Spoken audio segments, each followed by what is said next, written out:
I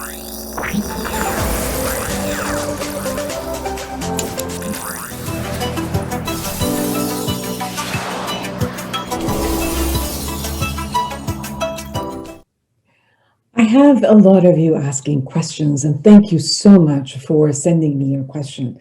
Very appropriate about for this segment is actually a question that showed up is, um, what do we do when we argue about finances in our in our relationship, in our intimate relationship?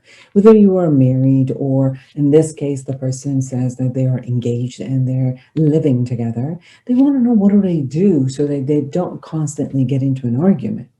Well, it really depends on the philosophy and the management of the money, and maybe even the philosophy in management of the money.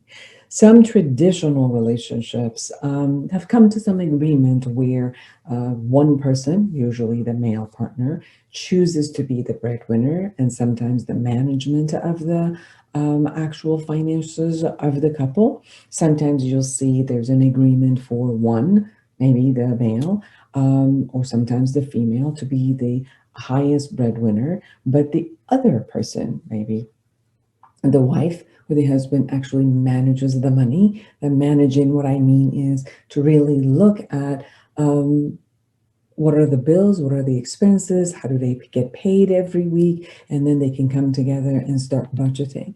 Sometimes when they are engaged, they might still look at the modern marriages of having both parties contribute financially, regardless of who brings more money, and then they manage it together. Or sometimes they are very clear where, we earn, we put it in a separate account, and we will, each one of us will pay certain bills, and we don't have to ever merge this financial concept.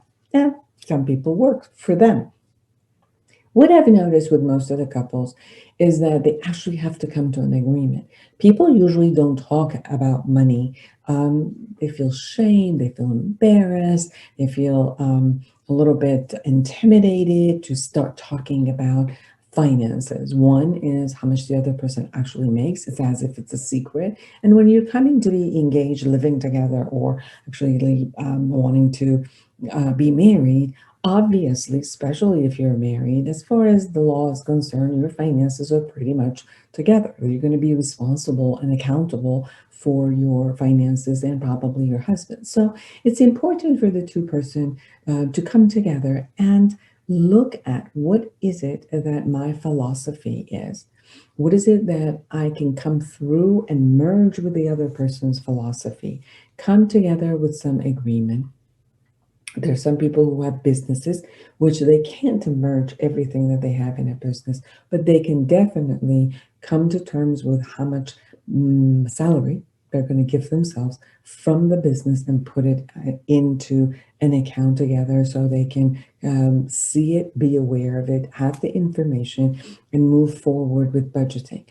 Information, transparency, having an open hand, uh, being willing to give the other person the information is the key.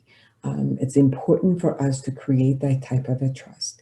When we sit together, two couples, and look at what is it that we bring, what is it that our expenses are like, how can we budget together, how can we honor each other's taste and what needs to be happening, how can we make it fair between the two of us. Whatever fairness looks like between the two people, and whatever fairness looks like within the agreement that they put together.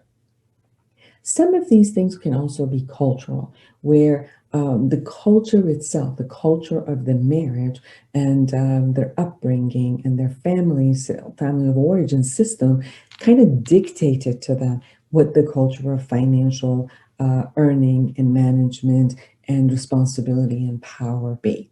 And sometimes they'll go back and look at that and just kind of like bring the same format into their marriage. Again, if there's an agreement between the couple for a traditional way of a family structure to come in, great. As the point is how to get to that agreement. Many people feel powerless and the other person holds all the power. If the breadwinner is the one who holds all the power, the other person feels like I have to constantly go and beg the other person for money, or that my vote or what I need is not counted. And those are the times that resentments guilt build.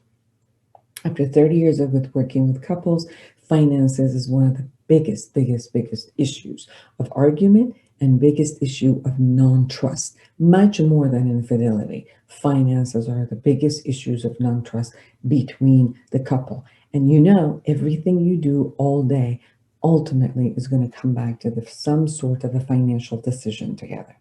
So my suggestion is, if you can't come to an agreement, call a coach, call me, let me support you in creating that.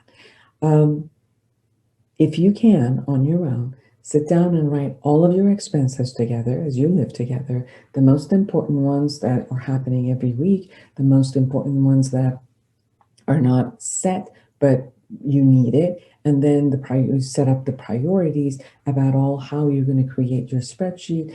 Come back and look at it every month together, create budgets together, and you can move forward. This way, you'll create trust, transparency, a sense of togetherness in decision making and power. And that usually lessens all the arguments and creates the feeling of safety and security that comes and then fosters the trust and love. Thank you.